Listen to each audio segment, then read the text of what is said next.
We told you we would be back, an FSU recruiting report, and if you only knew what me and Michael went through behind the scenes to make this happen, a Uh, whole lot of troubleshooting. It took us about 30 minutes to figure it out, and it turns out that I had the tab muted the whole time. So I wanted to tell on myself and let everyone know that I'm an idiot. So there you go. Ben Spicer, Michael Langston, big yeah, FSU recruiting weekend on deck. It's so big that we had to cut these videos, preview videos, into two separate parts. So yeah. on this one that you're tuned into now, we're going to be talking about the offense, a trio of five-star offensive linemen set to visit, Michael. But what's kind of the headline to you in terms of the visitors that are going to be there?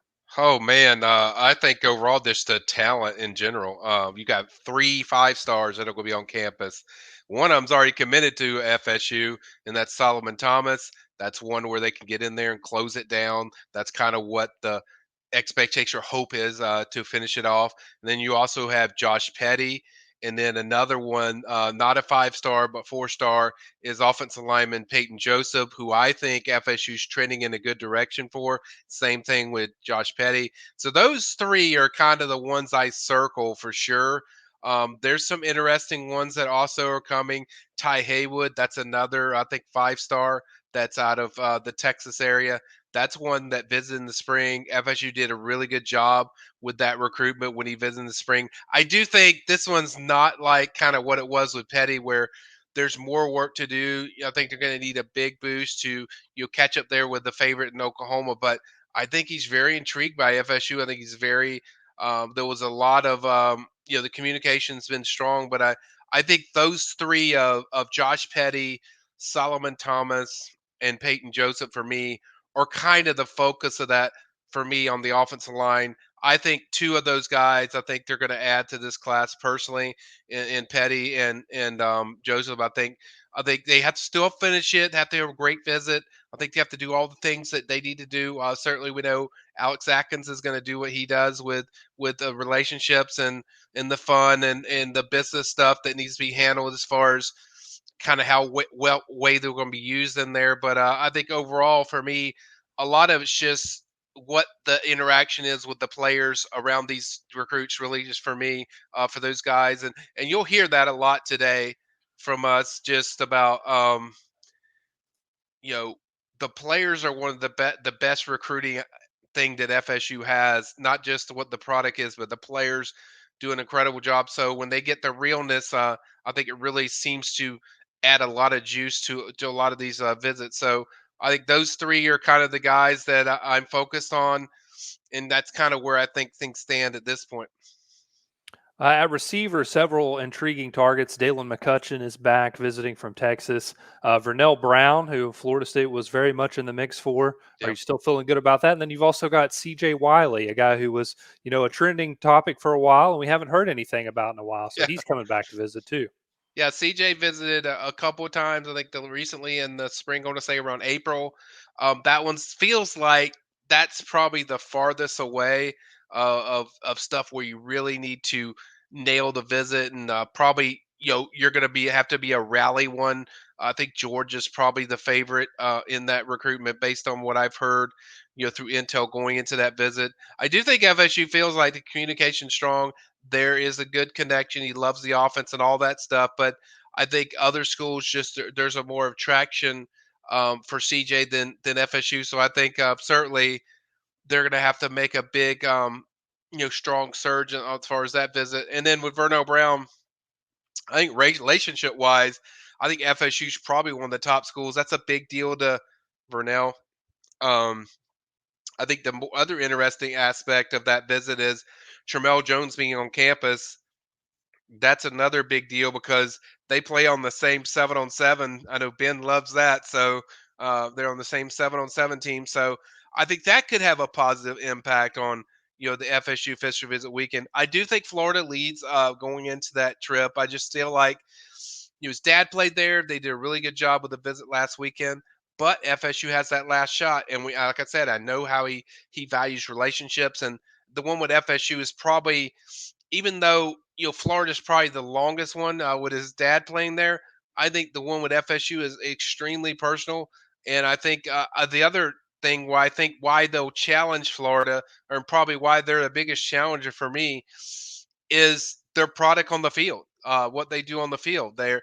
They're extremely impressive. They're coming off a 13-0 season, regular season, and an ACC title, and that's a big draw also to Vernell. I mean, that's why he's considered a lot of these schools. I think Ohio State's also in there, but I think ultimately, FSU, Florida, probably Miami, and then I'd put Ohio State in there. But I think FSU, Florida, for now, and with FSU getting the last visit, I think that's what it's going to come down to. If he didn't go to Florida, I just feel like FSU would be the place. But right now, there's still work to do for him chasing.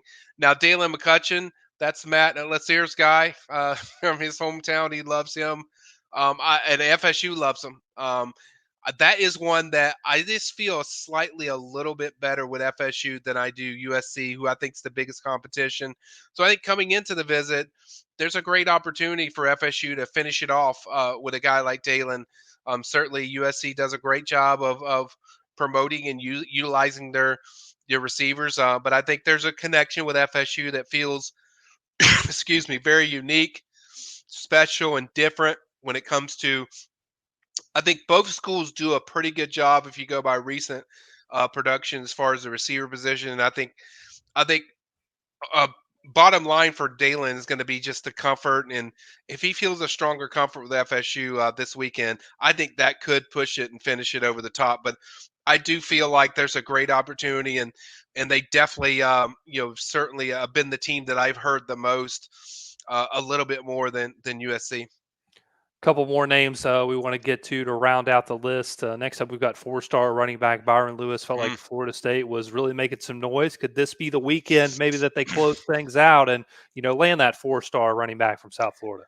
It sure feels like it that this is the guy. I continue to hear that FSU is in a pretty good spot.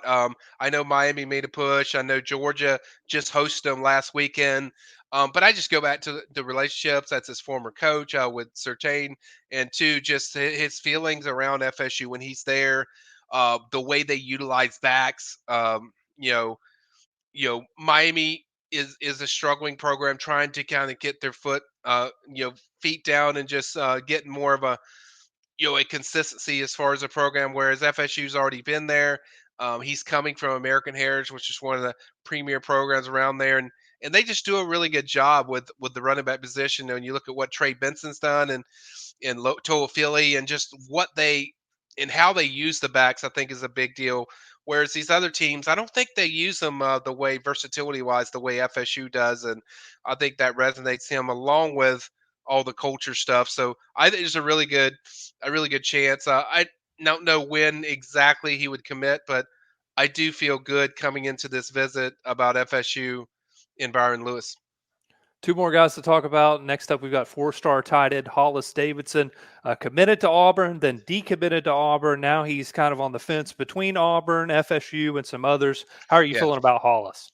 Yeah, I think FSU and Florida have been the teams that I've heard the most, but I think FSU should feel really good about their chances. I think this is one where I felt like when he decommitted, that was the result of FSU, of what he saw and how he felt. And I do know FSU felt really good.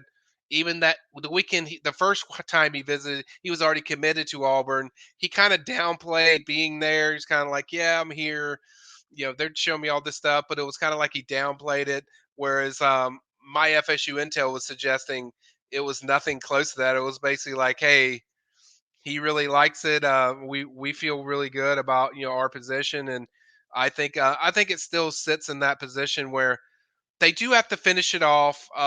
Show him, the key things that he's looking for, like in a program, like your usual stuff of, tight end usage, the way the utilized package of specifically for him, how he fits into stuff, and just the normal what I talked about earlier, the interaction with the players, the connection with there. As long as there's a connection there, I think with the players that's good, and they continue to kind of trend with the what they do with tight ends. I think they're in a good spot, and they should get some good news as long as everything goes okay on that visit. Last but certainly not least, we have maybe the only person in America that's going to be busier than you this week, Michael, and that's Tramel Jones. And I say that because he's all the way out on the West Coast in the Yeah. Elite 11, competing in that. And then he's coming to Florida State this weekend for a visit. Of course, committed to the Noles, but he's been doing a little flirting with Florida. Yeah. Are you still solid on Tramel Jones' commitment? And just how much does him being there on campus this weekend affect these other recruits, I perhaps? I think it's massive, and that's why I think it will be, eventually solidified. I think that's just my personal gut feeling. By the way, segue, our Matt Lassier is going to have like a Elite 11 diary with Tramel coming up soon. I'm told he got it with him for the first day, so we'll have that coming up. But I think it's going to come to a decision one way or the other, where it's kind of like we need to know if you're in. I don't think it's going to be, this flirting stuff. I think FSU's been patient with it, but it's kind of to a point where, he's saying all the things, saying he's locked in. He hasn't said an official visit to Florida, so he's definitely stood by that. I think his dad's kind of pushed to, maybe takes a visit to Florida, as part of the reason why he took the recent unofficial. But I think overall, the family will be there this weekend.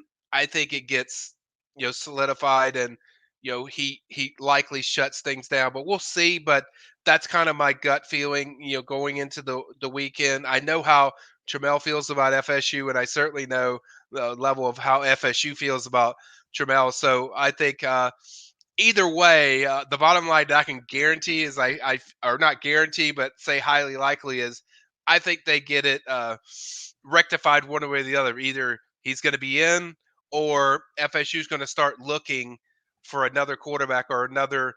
They're going to start at least talking, more heavily to other quarterbacks. Obviously, the guy that would be circled would be Carter Smith, four-star quarterback out of Bishop Moreau over there in Southwest Florida. But I don't think we're going to have to get to that point. But if they do, I think it's just the decision maker is going to get solidified this week. Big time recruiting weekend, the biggest one of 2024 for Florida State so far. A whole lot of targets that are still on the fence that FSU is a major contender for.